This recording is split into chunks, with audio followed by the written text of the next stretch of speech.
de calificación que ya sirve, el famoso gorro que va a servir para todas las que vienen hasta que lo cambiemos, lo modifiquemos, etcétera, etcétera, en el que estamos diciendo casi lo mismo que ustedes van a ver en estos cuadros. Decimos, llega el recurso de casación para ser calificado a la Corte Suprema. En primer lugar veremos el requisito de admisibilidad. 1, cuantía. Listo. Ya pasamos el anterior. Y decimos, la cuantía tiene una variante. Primero tenemos que decir categóricamente que se ha variado lo que la anterior ley 26.636 señaló. La anterior ley decía, si el recurso de casación es interpuesto por el demandante, hay que ver la cuantía del petitorio. Si el recurso de casación es interpuesto por el demandado, dígase empleador, hay que ver el monto de la sentencia. La nueva ley procesal de trabajo señala categóricamente, el recurso de casación procede cuando la sentencia supere las 100 unidades de referencia procesal. ¿Qué sucede entonces? ¿Qué pasa? ¿Solamente se debe ver lo que dice la sentencia o hay otra alternativa, otra opción interpretativa que tenemos nosotros que señalar? Y ya lo hemos visto, porque como la dinámica jurisprudencial nos permite enriquecer la legislación a través de la interpretación coherente y congruente, vamos a ver que la siguiente diapositiva, que cuando el trabajador demanda, por ejemplo 50.000 soles de beneficios sociales, y primera instancia le da 100.000 o le da 20, pero segunda instancia le dice infundada la demanda, entonces la sentencia de vista, la sentencia que es objeto del recurso de apelación no tiene monto. Entonces tenemos que acudir a esta interpretación sistemática de la ley y de la norma, y decir que tratándose de una sentencia que desestima la demanda, no puede dejarse sin tutela al trabajador. Tiene que verse la interpretación coherente, que es ver cuál es el monto del petitorio. O sea que necesariamente habría que recurrir a esa interpretación para establecer, y si el monto del petitorio supera la 5 URP, sería procedente el recurso de casación. Y si el monto del petitorio es menor a 100 URP, sería improcedente el recurso de casación. Y la otra variante, ¿qué pasa cuando existen pretensiones inapreciables en dinero? No hay duda alguna.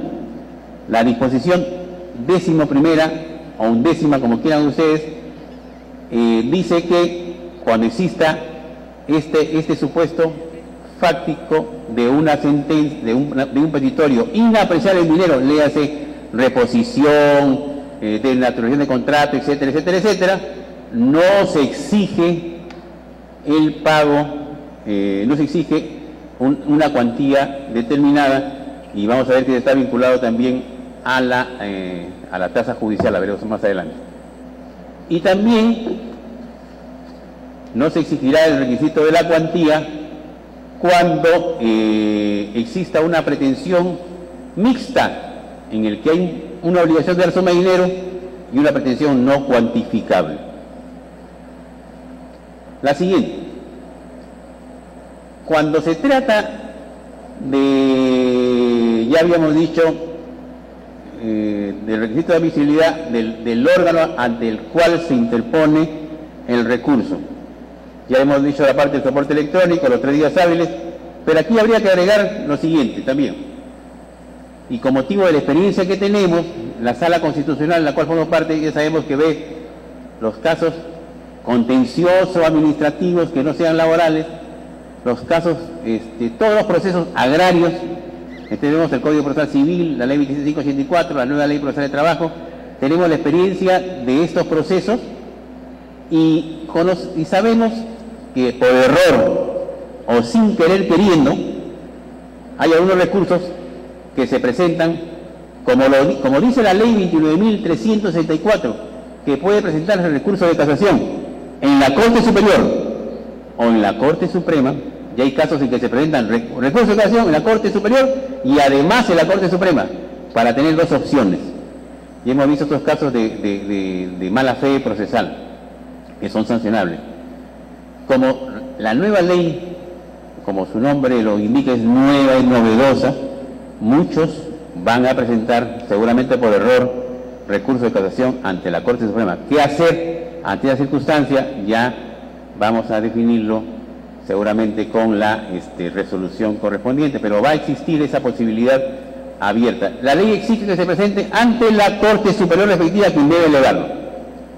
Lógicamente hay una diferencia muy importante respecto a la ley 29.364, que sí podía presentar un recurso de casación aquí a la Corte Suprema con esa ley, porque solo bastaba el recurso de casación, las piezas pertinentes firmadas por el abogado de la parte recurrente. No se requería el expediente principal. En la práctica, en casi todos los casos se requiere, no obstante que se presente en la Corte Suprema, que se envíe el expediente principal. O sea, se ha desnaturalizado el objetivo principal de las modificaciones del recurso de casación. Con la nueva ley procesal de trabajo no va a ocurrir esta posibilidad, porque necesariamente se exige el expediente principal. La siguiente. Respecto al plazo, no hay ningún problema. Los 10 días hábiles que se exigen antes y se exigen en el Código Procesal Civil, se exigen también en la nueva ley procesal de trabajo. Respecto al pago de la tasa judicial, sí tendríamos que decir varias cosas, ¿no? Ya sabemos que respecto al empleador, siempre debe pagar la tasa del empleador, no está exonerado de la tasa judicial. Pero, ¿qué pasa si no presentara el empleador la tasa judicial? Y este también es un vicio que está ocurriendo en los procesos civiles. Como existe una ley que permite que si no se acompaña total o parcialmente el monto de la tasa judicial, se le da un plazo de 3 días para que subsane. Y como se presenta el recurso muchas veces directamente a la Corte Suprema, hay que notificar a la parte recurrente. A través de la Corte Superior pasan 2 o 3 meses para que éste pueda recién subsanar con el pago de la tasa. Y es lo que hemos hecho en la Corte Suprema, tratándose de procesos derivados de la aplicación del Código Procesal Civil, cuando es evidentemente improcedente un recurso de casación y a pesar de ello no se ha presentado la tasa judicial, que podría hacer inútil un esfuerzo innecesario, una demora injustificada. Entonces, ¿qué hacemos? ¿Qué hemos hecho? Hemos declarado improcedente el recurso de casación y hemos dispuesto que la Corte Superior le cobre al que interpuso el recurso sin el pago de la tasa. Esto mismo seguramente vamos a sugerir, o lo vamos a hacer, respecto a la nueva ley procesal de trabajo, para evitar pedidos maliciosos o para que los vicios no se conviertan en reglas. La siguiente. Respecto del trabajador, ya sabemos nosotros que la regla es: si es sin apresar el dinero, no pago tasa. Pero si se aprecia el dinero y obviamente supera las 70 URP, porque para que pueda ir en casación tiene que superar las 100 URP, entonces se aplica la resolución administrativa número 093/2010 CPJ del 15 de marzo de 2010, que establece que en los supuestos en que exista recursos o obligación de pago de tasa por parte del trabajador, se pagará el 50% de la tasa judicial. También con la tingencia de lo que hemos analizado respecto al pago parcial o diminuto de la tasa judicial en relación al empleador. La siguiente, y estamos entrando a cómo estamos calificando los recursos de casación. Entonces ya sabemos que la regla es que no se consienta la resolución adversa. Ya sabemos las situaciones que ya la jurisprudencia ha determinado cuando no se exige el no consentimiento, cuando se viene ganando, lógicamente que uno no va a interponer recursos de apelación contra una sentencia que lo favorece, etcétera, etcétera. Pero sí, el segundo requisito la claridad y precisión. Si hiciéramos un balance de los recursos de casación que nosotros, los magistrados, vemos, y lo vemos con mucha tolerancia y comprensión en lo que significa el ejercicio del derecho de la profesión de abogado, con mucho respeto, lo vemos con la mejor garantía de favorecer el principio de favorecimiento del recurso, de favorecimiento del proceso, pero a pesar de todo ello, notamos que hay muchas deficiencias en la presentación de los recursos de casación en materia civil, más que en materia contenciosa administrativa. Ustedes, si tienen esa oportunidad de hacer una revisión de los recursos de casación en materia contenciosa administrativa y recursos de casación en materia procesal civil, van a ver que parece que por la especialidad los recursos de casación en materia contenciosa administrativa son, la gran mayoría, bien puestos, bien diseñados, y la gran mayoría en los procesos civiles quizás tienen muchas deficiencias. Cuando se trata, obviamente, de la famosa infracción normativa material. La generalizamos, la desarrollamos.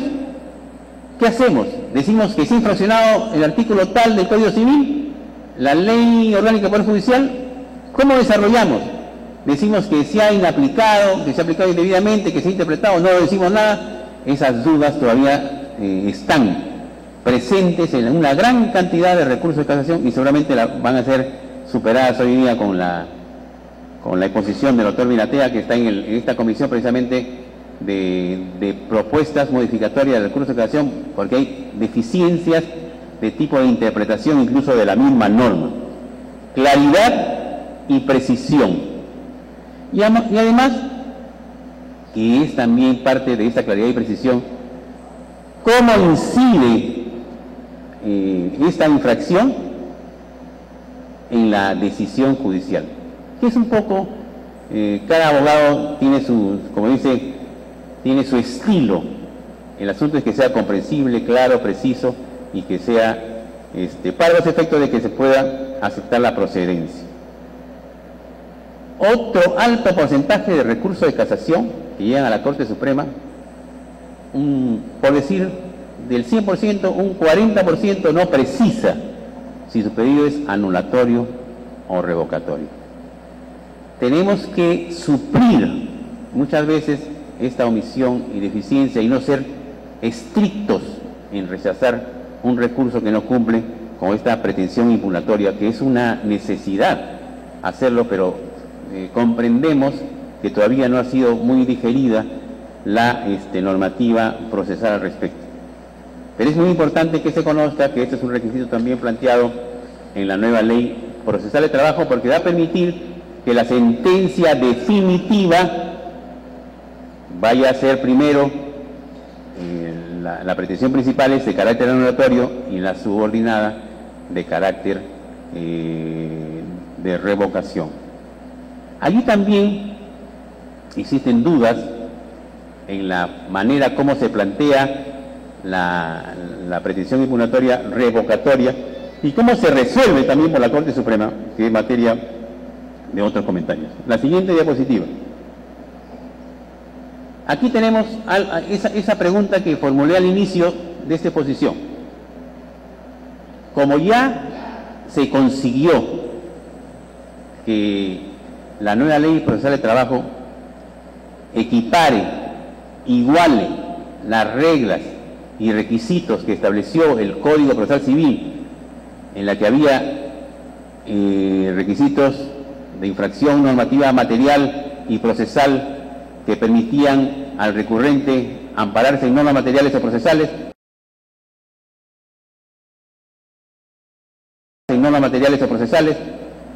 y la ley procesal anterior 26.636 no lo permitía, ya se igualó. Ambos tienen esa posibilidad. Entonces,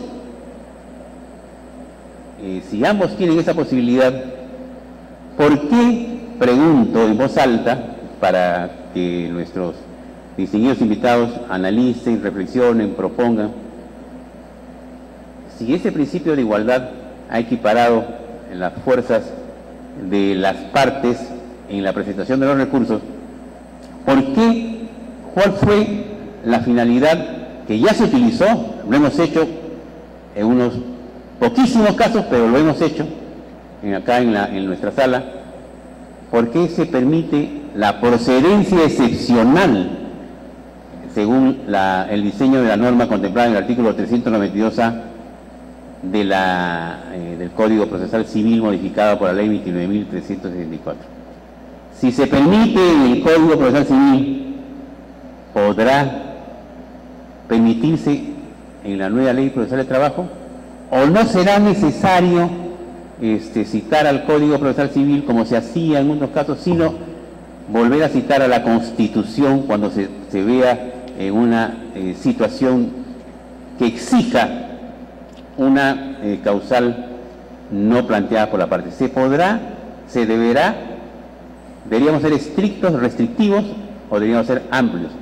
Este es un tema que la dinámica jurisprudencial, la jurisprudencia va a resolver, y de repente tal vez puede ser motivo de un pleno jurisdiccional casatorio supremo o de un precedente vinculante. También cumplo con comunicarles que en la Corte Suprema, para el mes de noviembre del presente año, ha programado 5 temas para hacer plenos jurisdiccionales, las 2 salas, que no tiene nada que ver con la sugerencia del precedente vinculante en materia laboral al que se refiere el artículo 40 de la nueva Ley Procesal de Trabajo. La siguiente diapositiva nos permite continuar preguntándonos en qué casos o supuestos podría incorporarse una causal de oficio. En el supuesto del iura novit curia, con las limitaciones que tenemos respecto a cambiar el petitorio, cambiar la causa petendi, ¿en qué casos podría ser incorporado? Hemos visto una sentencia en la que un juez, para no decir si es hombre o mujer, ha resuelto muy a la usanza de la equidad. Si fuese Salomón, si Salomón estuviera ahí, la premiaría a esta persona, pero sin embargo ha resuelto más allá del petitorio, la famosa facultad extra petita. Entonces, ¿tiene el juez laboral facultad extra petita o tiene la clásica facultad ultra petita de ir más allá de los montos expresados en el petitorio? Y tiene sí una limitación que ustedes, esto sí es importante que lo conozcan. Fue también una crítica. Hace algún tiempo participé en una comisión en el Congreso, antes de que se debatiera esta nueva ley procesal de trabajo, en la que participamos con el doctor Toledo en la comisión revisora.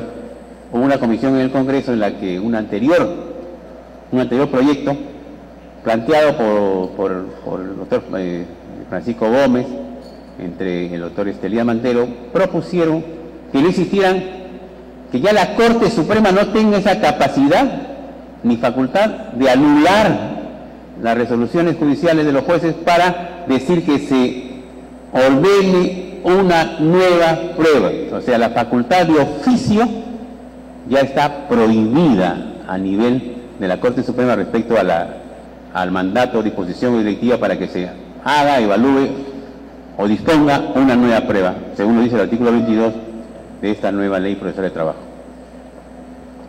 Como estamos casi llegando al final, diríamos lo siguiente: la experiencia de esta calificación de los recursos que estamos viendo nos permite señalar primero que todavía no, que existe un alto porcentaje de los primeros expedientes de causales de inadmisibilidad del recurso por desconocimiento de estas normas, que posiblemente sea también un alto porcentaje de improcedencias y tal vez pocas las causales de procedencia que sean admitidas y que, de ser el caso, puedan originar un precedente vinculante. Pero en la siguiente diapositiva conocemos que nosotros, la Sala Constitucional y Social Permanente, está obligada a resolver conforme al diseño de la nueva ley. Es decir, el privilegio de la oralidad, economía procesal y celeridad. Es decir, y hemos fijado una causa, no le digo la fecha porque ya va a ser pública. El día de la causa, esperemos, después de los informes orales, vamos a hacer exactamente lo mismo que dice la nueva ley. Dentro de los 60 minutos, abriremos las puertas y diremos el fallo. Y dentro del, o al quinto día, notificaremos la sentencia.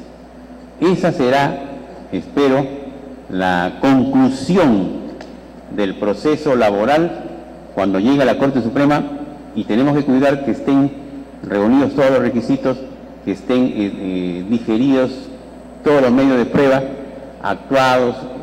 Aquí tenemos que reflexionar que la Corte Suprema está dando las directivas para que se subsanen algunas omisiones o deficiencias que hemos examinado. Estuvimos en un taller de intercambio de experiencias y hemos visto también algunos informes en el equipo técnico que demuestran que todavía aquí, en la Corte Suprema, no está preparado el soporte electrónico informático para las notificaciones electrónicas. Entonces, esta parte vamos a superarla seguramente con una solución híbrida, que ya la diremos en su momento. Pero sí no vamos a superar, porque es una obligación, un mandato imperativo, el requisito de que después del informe oral, dentro de los 60 minutos, existe el fallo y el quinto día la sentencia. En la siguiente, sigue otra, la siguiente, la 23, la siguiente.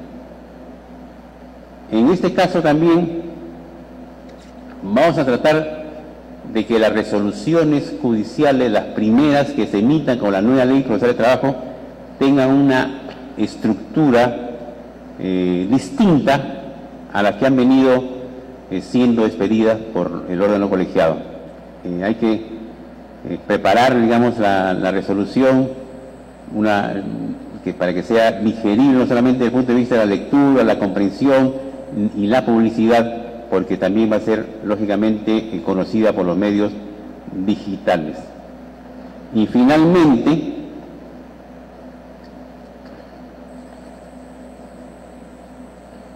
podríamos decir, ya hemos hecho solamente un repaso de las principales características, de la necesidad de que la Corte Suprema, tal como lo han hecho ya y han asumido el reto los jueces de todo el país, donde se aplica la nueva ley, asuma también el reto y cumpla con el objetivo de este nuevo modelo, que significa privilegiar la oralidad, la modernidad, destinada a la eficiencia y eficacia de las decisiones judiciales, y ojalá que a corto tiempo, a corto plazo, la colectividad jurídica del país pueda reconocer la bondad de esa nueva ley. Muchas gracias.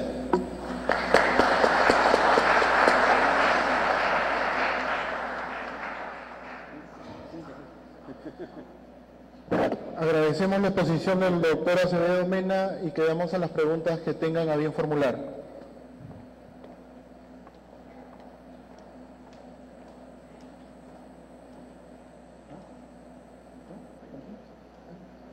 Continuando con el programa, el señor doctor Luis Vinatea Recoba disertará sobre el tema el recurso de casación en el nuevo modelo procesal laboral. Cabe mencionar que el doctor Vinatea Recoba es licenciado en Derecho por la Pontificia Universidad Católica del Perú. Cuenta con MBA en la Escuela de Dirección PAT de la Universidad de Piura. Actualmente es socio del estudio jurídico Miranda y Asociados. Ejerce la docencia en la Pontificia Universidad Católica del Perú, en la UPC y en la UDED.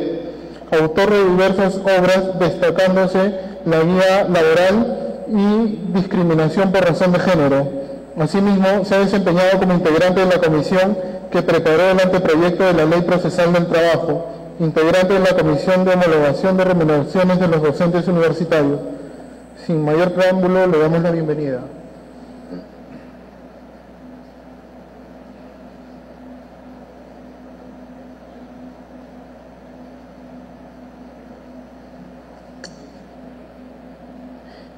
Muy buenas tardes a todos. El señor doctor Omar Toledo, el señor doctor Roberto Acevedo Mena.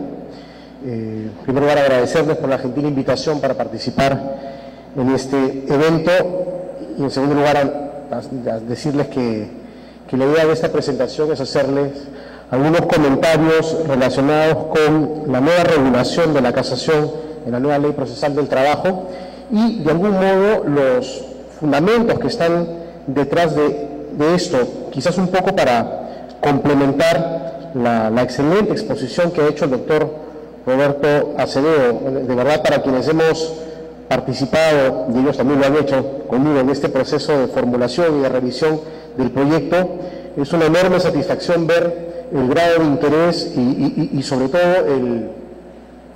el trabajo detenido que se está haciendo para medir cada una de las consecuencias que tiene esta nueva norma y la verificación de que la misma tiene un doble carácter instrumental. Ahora vamos a referirnos un poco al carácter instrumental que típicamente tiene una norma procesal, pero yo diría que hay un segundo carácter instrumental, que es el de contar con un elemento o una herramienta que permita gestionar adecuadamente la solución de controversias en los distintos órganos jurisdiccionales. Yo quisiera hacer en primer lugar unos apuntes iniciales sobre el proceso y su finalidad como una forma de introducción a lo que quisiera plantearles respecto de lo que es la regulación. Obviamente, la pregunta de qué cosa es un proceso y cuál es su finalidad puede resultar un tópico para cualquiera de ustedes porque, en primer lugar, están absolutamente familiarizados con el proceso y, en segundo lugar, suelen aplicar estos criterios en el día a día. Sin embargo, creo que es importante plantearlos porque tiene mucho que ver con el sentido de una reforma. Si partimos de la premisa de que el proceso es un instrumento para tutelar de forma efectiva las situaciones jurídicas de los particulares y que sirve además para reafirmar la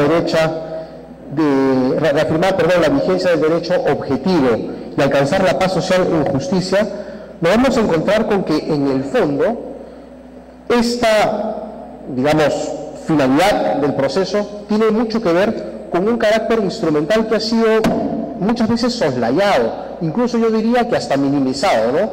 Algunas personas sienten que el carácter instrumental del proceso está vinculado con una mera visión puramente adjetiva de la norma. Y la verdad de las cosas es que, por lo menos en el ámbito del derecho del trabajo, y particularmente en este campo, el carácter instrumental es verdaderamente importante. Y lo es no solo porque el proceso sirve para tutelar derechos, sino que en verdad sirve para hacer vigente todo el sistema normativo laboral que es esencialmente imperativo. Yo he insistido muchísimo en este tema y no me voy a cansar. Es decir, para que un sistema imperativo funcione, necesitas hacerlo efectivo. Y para que sea efectivo, necesitas un instrumento que funcione. Si no lo hay, quiere decir que ese sistema imperativo no va a regular adecuadamente las relaciones que están ubicadas dentro de su ámbito objetivo.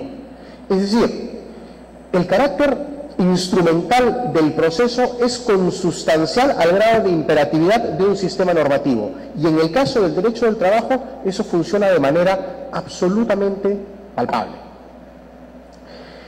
Evidentemente, el proceso particulares de la relación laboral se sume la instrumentalidad del proceso para dotar al sistema de un mecanismo que garantice la efectiva aplicación y vigencia de las normas laborales y de los derechos fundamentales de carácter laboral. Es decir, estamos ante una cuestión de efectividad del sistema. Si el sistema normativo no encuentra un instrumento para hacerlo real, para hacerlo vigente, entonces tenemos un problema sistémico, un problema de legitimidad incluso de las propias normas jurídicas. Por lo tanto, es imposible desligar al proceso del sistema imperativo y es imposible desligar al proceso del influjo constitucional al cual me vengo refiriendo. Dicho esto, quería mencionar 4 cuestiones que me parecen muy importantes y que alumbran desde afuera el proceso. La primera, ya la habíamos adelantado, ¿no? Los procesos laborales reciben un impacto muy importante de la Constitución. Es decir, aquel que piense que el sistema normativo procesal no responde a un modelo constitucional puede estar perdiéndose buena parte de la perspectiva adecuada para el análisis de los procesos. Desde el momento en el que nosotros vivimos en un Estado social de derecho, en un Estado de derecho, en un Estado democrático y en un Estado de un régimen de economía social de mercado, reconocemos que tal modelo de Estado impacta no solamente sobre el modelo o el sistema normativo o sustantivo, sino que además ese mismo modelo impacta sobre el proceso y por lo tanto todas las garantías que subyacen a ese modelo se expresan a través del proceso. Para ponerlo en términos simples, desde el momento en que nuestra Constitución reconoce a la tutela judicial efectiva como un derecho fundamental, lo que nos está diciendo es que el proceso debe tutelar efectivamente los derechos. Dicho de otro modo, si el proceso no tutela efectivamente los derechos, no sirve para nada.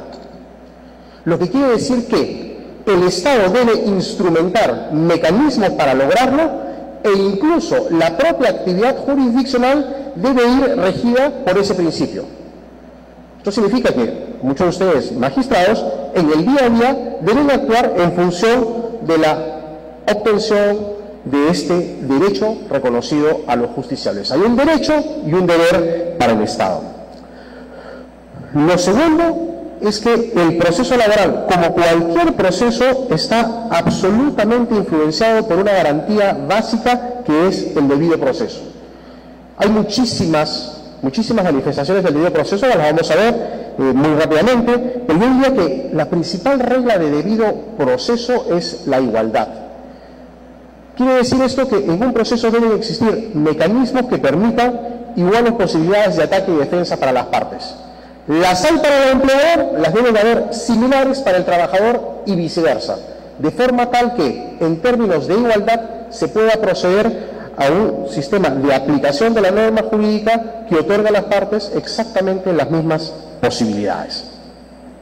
Esto, digamos, las dos ideas que acabo de expresar, tienen, digamos, una relación con un marco conceptual abstracto que yo creo que es muy fácil de comprender para cualquiera de los presentes, pero que, resalto lo dicho, tiene que ver con lo abstracto.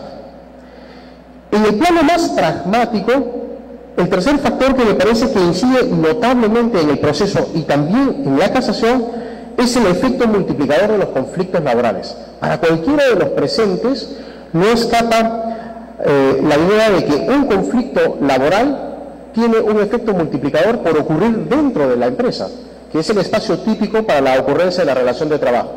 Quiere decir que cualquier incumplimiento del empleador se proyecta no solamente sobre una persona, sino sobre muchas personas. Más allá de si el conflicto puede ser calificado de individual, plurindividual o colectivo, lo concreto es que un incumplimiento laboral por parte del empleador puede proyectarse hacia un conjunto de personas. Y muy probablemente cuando nosotros hacemos un análisis de la diversidad de controversias que son sometidas a la competencia de los jueces de trabajo, comprobamos a través de ello lo que acabamos diciendo, ¿no? Es decir, que hay muchísimos procesos judiciales que son en esencia similares entre sí. Eso lo pueden haber visto muchos de ustedes que tienen que resolver casos de la misma empresa por el mismo concepto respecto de muchísimos trabajadores. Naturalmente, el que esos procesos sean individuales o no depende de muchos incentivos y desincentivos económicos. Yo soy un convencido de que las reglas del proceso escrito invitan a que los conflictos se conviertan en individuales por un tema de expectativas económicas tanto de los litigantes como de los propios abogados que patrocinan. Las reglas del nuevo proceso, dicho sea de paso, creo que van a cambiar de manera significativa esta, porque es muy difícil que un abogado, con las reglas del nuevo proceso, pueda llevar 600 procesos. No se puede. Él solo no puede. Tendría que crear una estructura enorme para poder gobernarlos y por lo tanto es indudable que ese efecto multiplicador del conflicto va a tener que ser manejado de diversas maneras. Pero hoy por hoy, por lo menos dejando de lado estos 5 ejemplos que ha mencionado el doctor Acevedo, la historia de la casación es la historia de la diversidad y enorme cantidad de procesos que tienen su origen en la multiplicidad de conflictos individuales que se generan a propósito de pocos problemas de carácter similar. Lo que quiere decir que uno de los principales problemas del proceso y también de la casación es que los conflictos tienden a ser muchos, a diferencia de lo que puede pasar en el proceso civil, más allá del número de procesos que tenga la Corte Suprema o la Sala Civil de la Corte Suprema. Y por lo anterior, se hace indispensable difundir los pronunciamientos y unificar la jurisprudencia. Es decir, de algún modo, uno de los propósitos, funciones u objetivos de la casación, que es el de la unificación de la jurisprudencia, tiene enorme importancia en esta materia porque resoluciones judiciales que sienten criterios o precedentes sirven para normar la conducta de los justiciables. La siguiente lámina simplemente recoge algunas de las manifestaciones del derecho al debido proceso que están vigentes en el proceso laboral. Derecho a la cosa juzgada, debida motivación de las resoluciones judiciales, derecho al juez natural, derecho a probar, derecho de defensa, todas ellas presentes en cualquier tipo de proceso, cosa que ha sido recogida por la nueva ley procesal. Lo siguiente que quería mencionarles es la relación que existe entre proceso oral y casación. Y en esto sí permítanme detenerme un poquito más, porque aprovechando que el doctor Acevedo ha hecho una explicación muy interesante de cada uno de los artículos, quizás pueda apoyarme en eso y dedicarle un poquito más a esta cuestión previa, lo que me parece que es muy importante en el marco de la nueva regulación. La casación en el marco de un proceso oral se presenta desde el punto de vista funcional como un problema, lo llamaremos entre comillas problema, porque plantea un paso más dentro del análisis resolutivo que se tiene que hacer a todo el proceso. Me explico. Es decir, tenemos una primera etapa, que es la etapa de la primera instancia, luego la revisión por parte de la Corte Superior y eventualmente la interposición de un recurso extraordinario que motivará si se casa o no la resolución. Estos 3 pasos podrían, dependiendo de la cantidad de procesos, dilatar el curso final del proceso a un punto tal de hacerlo ineficaz. La pregunta que surge a partir de esto es si el propio proceso oral ofrece mecanismos que hagan posible hablar de una disminución o de tendencia de disminución hacia el número de procesos que llegan a la Corte Suprema. En lo personal, pienso que sí, porque un proceso oral diseñado por audiencias busca la solución por vías distintas a la del juzgamiento. Es decir, la estructura del actual proceso es una que tiene tantos incentivos para la búsqueda del cumplimiento de la ley que en el análisis costo-beneficio que hacen las partes es altamente probable que opten por las conciliaciones.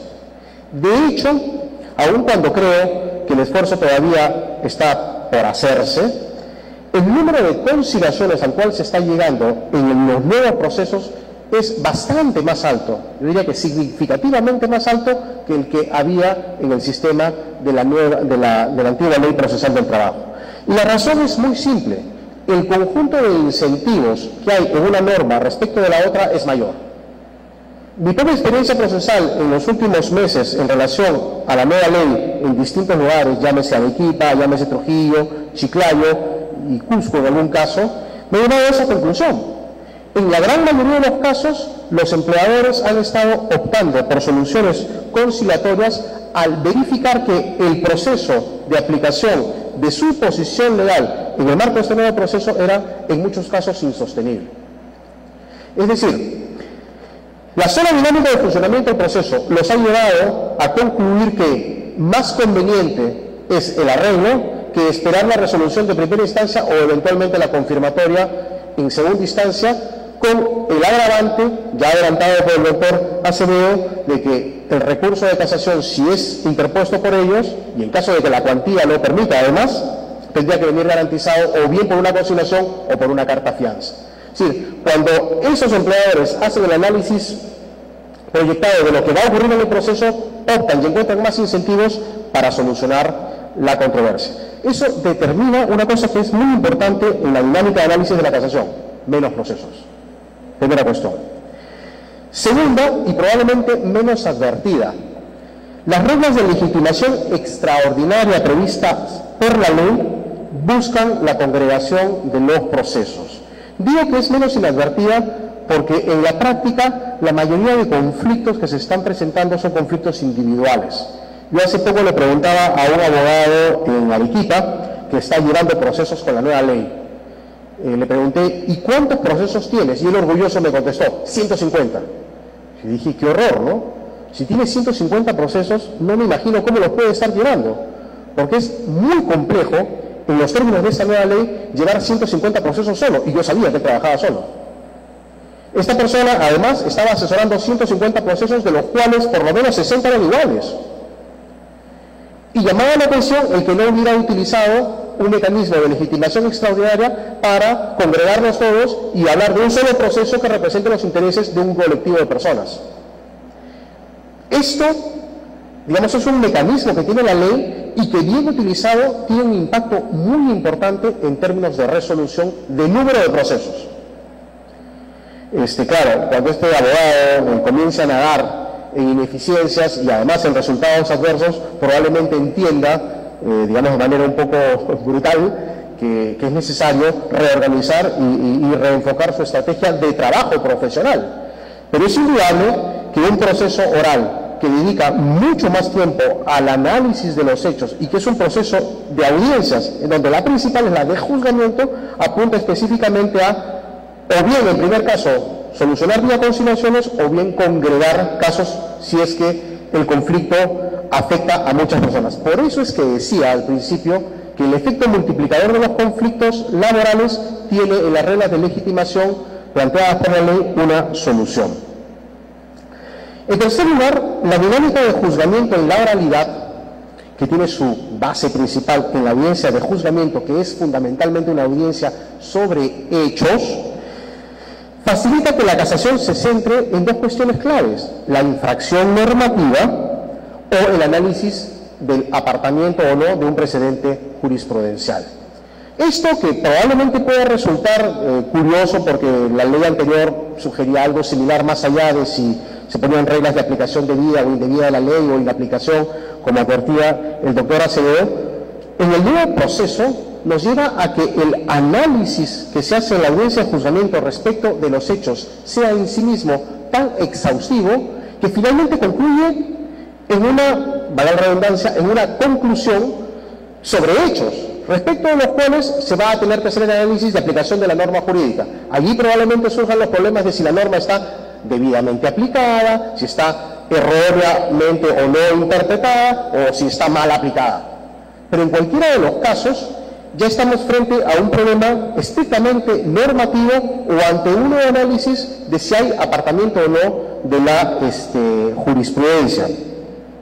En el anterior proceso, debido a la profusión del mismo, me refiero al proceso escrito, las probabilidades de que este problema se diversifique eran mucho mayores y particularmente las probabilidades de que los propios litigantes consideren que se están afectando sus derechos, en el otro contexto me parece que también son mayores.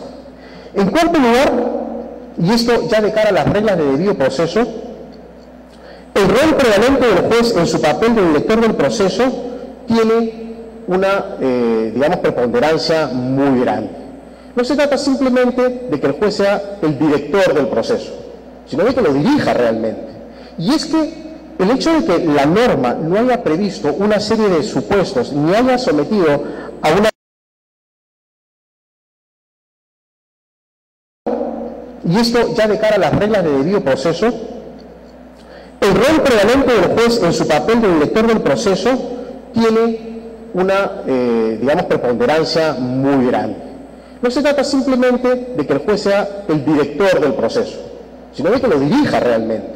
Y es que el hecho de que la norma no haya previsto una serie de supuestos ni haya sometido a una reglamentación detalladísima lo que debe o lo que no debe hacer el juez, debe llevar a a que justamente pondere cada una de las situaciones de cara a estos derechos fundamentales, los del debido proceso, y cuide que no se afecten estos derechos para evitar que las casaciones que se interpongan tengan como fundamento principal una pretensión anulatoria y que el proceso regrese a la etapa correspondiente. Yo conversaba con un juez de Trujillo hace un tiempo respecto de un caso en el cual una empresa había sido demandada y la empresa había sido demandada por un problema de tercerización y se había planteado la demanda también respecto de una empresa que actuaba como la proveedora de servicios tercerizados. Y bueno, a la primera le había llegado la demanda en el plazo correspondiente y le habían dado un plazo de contestación, digamos, razonable, ¿no? En el otro caso, la demanda le fue notificada a la otra empresa 2 días antes de la audiencia, 2 o 3 días antes de la audiencia. Evidentemente había ahí un desequilibrio y una afectación del derecho, ¿no? ¿Qué hizo el abogado? El abogado fue a hablar con el juez y le dijo, mire señor juez, tengo este problema. El señor juez miró esto y dijo, efectivamente, usted no se va a poder defender en 3 días. ¿Cuánto tiempo necesita? El abogado en principio dijo, mire, el mismo plazo que tiene la empresa anterior, no, mire, con 10 días me basta. Y el juez al final llegó a acuerdo con el demandante, con el abogado en este caso, y concedió los 10 días y la empresa se defendió perfectamente. Más allá de si gusta o no esta solución, lo concreto es que las posibilidades y la necesidad que tienen los magistrados de interactuar con las partes y encontrar salidas a problemas de esa naturaleza es y va a ser muy frecuente en el marco de esta ley. Lo concreto es que cada uno, y además porque es informal, lo concreto es que en el marco de esas decisiones el juez considere la tutela y defensa de esos derechos fundamentales. Evidentemente, si vamos a analizar estas decisiones a partir de estructuras normativas similares a las que utilizábamos en el proceso escrito, en donde todo tiene que estar predeterminado, lo más probable es que encontremos problemas siempre y afectaciones al debido proceso. Pero como dicen los chicos ahora, si los magistrados y los abogados cambiamos el chip y no prestamos atención a lo que dice la norma de menor grado, sino al contenido esencial de esos derechos fundamentales, lo más probable es que encontremos muchas soluciones equilibradas que le darán muchísimo dinamismo al proceso. Yo creo, por lo tanto, que el rol prevalente del juez es mucho más importante de lo que probablemente muchos jueces imaginan. Y yo estoy seguro que en cuanto vayan entrando a la dinámica de funcionamiento de esto, verán que la ley les ofrece enormes posibilidades de ejercer este ministerio jurisdiccional de una manera muy completa y siempre bajo el marco de las reglas del debido proceso. La norma, además, tiene una promoción permanente de la conciliación, esto ya lo había adelantado. Procesos concluidos por conciliación son procesos que disminuyen audiencias de juzgamiento, audiencias en la Corte Superior y, por cierto, recursos de casación. Y por último, 2 ideas que ya fueron expresadas anteriormente, ¿no? Los desincentivos a la impugnación que contiene esta norma. El más importante de todos, sin duda, es aquella previsión que establece que la interposición del recurso no suspende la ejecución de las sentencias de condena, ¿no? Únicamente, y además a título de excepción, se puede suspender las sentencias condenatorias que contienen obligaciones de dar sumas de dinero en la medida que se afiance o se consigne la cantidad correspondiente. Pero este conjunto de medidas, además del límite de cuantía para la procedencia del recurso, contribuyen enormemente a reducir el número de pronunciamientos que tiene que emitir la Corte Suprema de la República en materia de la nueva ley procesal del trabajo. Noten ustedes, pues, que todas las reglas del proceso, pero particularmente cuando son analizadas desde esta perspectiva, nos llevan a analizar o a verificar todo este sistema de incentivos. Cualquier regulación, y las reglas procesales tienen esta característica fundamental, tienen mucho que ver o invitan siempre a analizar cuáles son los incentivos y desincentivos. Si uno se pone a analizar por qué se habla de problemas de carga judicial agobiante a nivel de Corte Suprema de la República en el marco de la nueva ley, en el marco de la antigua ley, de la ley 26.636, vamos a encontrar que mucho tiene que ver con este régimen de incentivos y desincentivos. Las reglas contempladas en la ley anterior contienen una serie de previsiones que invitan a interponer el recurso. Es decir, quien no lo hace, en verdad, deja de jugarse una posibilidad que a lo mejor le funciona, ¿no? Y por lo tanto, el número es exponencial.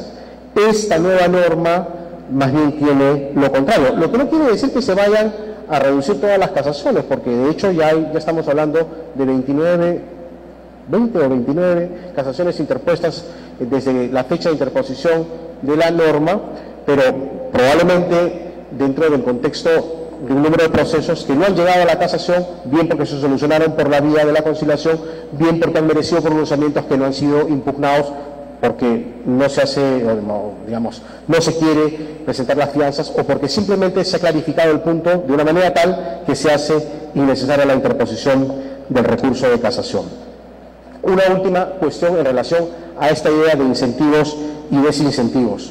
No estoy muy al tanto de cuál es el sistema de compensaciones que puede haber para la magistratura respecto de esto. En verdad aquí simplemente estoy haciendo referencia a algunas ideas que por ahí escuché y que no sé si son ciertas, probablemente a lo mejor no lo sean, pero en cualquiera de los casos, en el supuesto de que en un sistema como este, digamos, la estructura de compensaciones se base en el número de sentencias y no en el número de conflictos solucionados, podríamos encontrar un incentivo perverso. Es decir, si a los jueces superiores se les compensara por el hecho de tener más casos que resolver, probablemente haya muchos incentivos para que ingresen casos. Pero si el sistema utilizara la norma como un instrumento para solucionar conflictos por distintas vías, y esas distintas vías sean tomadas como punto de referencia para la compensación, probablemente los resultados sean más favorecedores. No conozco, repito, cuál es el sistema de compensación. Si ya lo hace, extraordinario. Si no, hay una posibilidad interesante de revisión, porque al final del día los magistrados van a tener que administrar un despacho al que ingresan diversidad de conflictos. Y esa administración del despacho supone utilizar los recursos que tiene, y el nuevo proceso en ese contexto tiene carácter instrumental. Es decir, le sirve al magistrado para solucionar controversias. El que las solucione de una manera u otra también depende de los incentivos que él tenga, lo que implica obviamente un análisis distinto al puramente jurisdiccional, pero sí vinculado con el tema de gestión, que ciertamente es uno que tendrá que ir revisándose de a poco, porque claramente se trata de una norma nueva y por lo tanto hay mucho que aprender en la aplicación de la misma. Ahora paso muy rápidamente a hablar de la regulación actual y de los temas que se están poniendo a debate en este proceso de reforma o de revisión de la actual regulación de la casación. En relación a las causales de casación, ahí por lo lejos ustedes probablemente no lo están viendo, yo haría énfasis en tres cuestiones. La primera es que esta casación no se ha preocupado por señalar cuáles son las funciones de la casación, como sí lo hace el Código Procesal Civil. Pero ciertamente las funciones son exactamente las mismas y no es necesario acudir a una interpretación, porque el objeto de la casación, y eso estoy totalmente de acuerdo con el doctor Acevedo, el objeto de la casación apunta a establecer la aplicación del derecho objetivo y en segundo lugar la uniformidad de la jurisprudencia.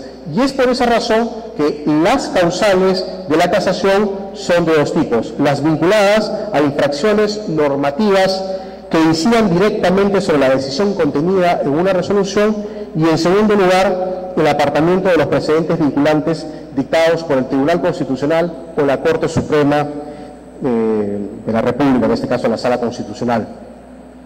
Solamente hacer una referencia importante de cara nuevamente al tema constitucional, ¿no? La regulación típica de carácter civil apunta a enfocar el tema del precedente desde la perspectiva puramente judicial. Es decir, el apartamiento de los precedentes es apartamiento de los precedentes judiciales emitidos por la Corte Suprema de Justicia. Esta norma va un poco más allá. Son los precedentes judiciales de la Corte Suprema de Justicia y los del Tribunal Constitucional. Esto, segundo, responde a dos factores. este criterio unificador de la constitucionalización del proceso del proceso laboral, tal y como lo había mencionado yo hace un momento, y en segundo lugar, por el hecho de que las propias normas preliminares de la propia ley procesal del trabajo reconocen en los pronunciamientos del Tribunal Constitucional una fuente no solamente de inspiración, sino de aplicación al proceso laboral, lo que calza perfectamente con la inclusión de estos precedentes como motivo para la interposición del recurso de casación. Derivado de lo anterior, y eso también ya había sido advertido, nos vamos a encontrar con que las pretensiones casatorias van a ser de dos tipos, las revocatorias y las nulificantes. Revocatorias, esto es claramente el resultado de la inclusión de las garantías del debido proceso dentro de la regulación de la casación. Y esta pretensión nulificante puede tener dos grandes manifestaciones. Una que busque la anulación de la sentencia de vista con el propósito de que se pronuncie en un determinado sentido tal como lo proponga la Corte Suprema, o eventualmente que el proceso se nulifique hasta una etapa determinada. Noten ustedes que hago énfasis en etapa determinada porque este proceso es un proceso para audiencias y por lo tanto habrán etapas dentro del mismo que son las que darán cobijo a esta recepción de nulificación. Pero es un dato muy importante porque el hecho de que podamos incluir dentro de la norma procesal dos tipos de pretensiones ratifica la idea de cambio que había sido expresada por el doctor Acevedo. No es necesario acudir a interpretaciones invocando la ley, el Código Procesal Civil, sino que esta propia norma ya contiene disposiciones que permiten invocar la afectación del debido proceso como causal de interposición del recurso de casación. Luego, en relación a la admisibilidad, resaltar un detalle muy importante. En puridad de todo el conjunto de reglas de admisibilidad contempladas en la ley procesal, esencialmente una es la que responde realmente al carácter de admisibilidad. Me refiero a la última de ellas, ¿no? El hecho de adjuntar un recibo. Y es que esta es la única que puede ser subsanada, ¿no? Las otras no lo pueden ser. Por lo tanto, y esto es algo que se busca solucionar con la nueva regulación casatoria, la admisibilidad debería concentrarse fundamentalmente en la verificación de si se presentó o no se presentó la tasa, en los casos en los que tenga que presentarse, para hacer posible el envío inmediato del expediente. Porque la labor de control de las reglas de admisibilidad y de procedencia esencialmente está en manos de la Corte Suprema. Por lo tanto, del conjunto de reglas que están contempladas en esta norma, solamente una responde típicamente al concepto de admisibilidad. Las otras, en verdad, son reglas de procedencia. Están planteadas aquí, pero el hecho de que estén planteadas aquí y no en las reglas de procedencia, al final del día no genera ningún problema.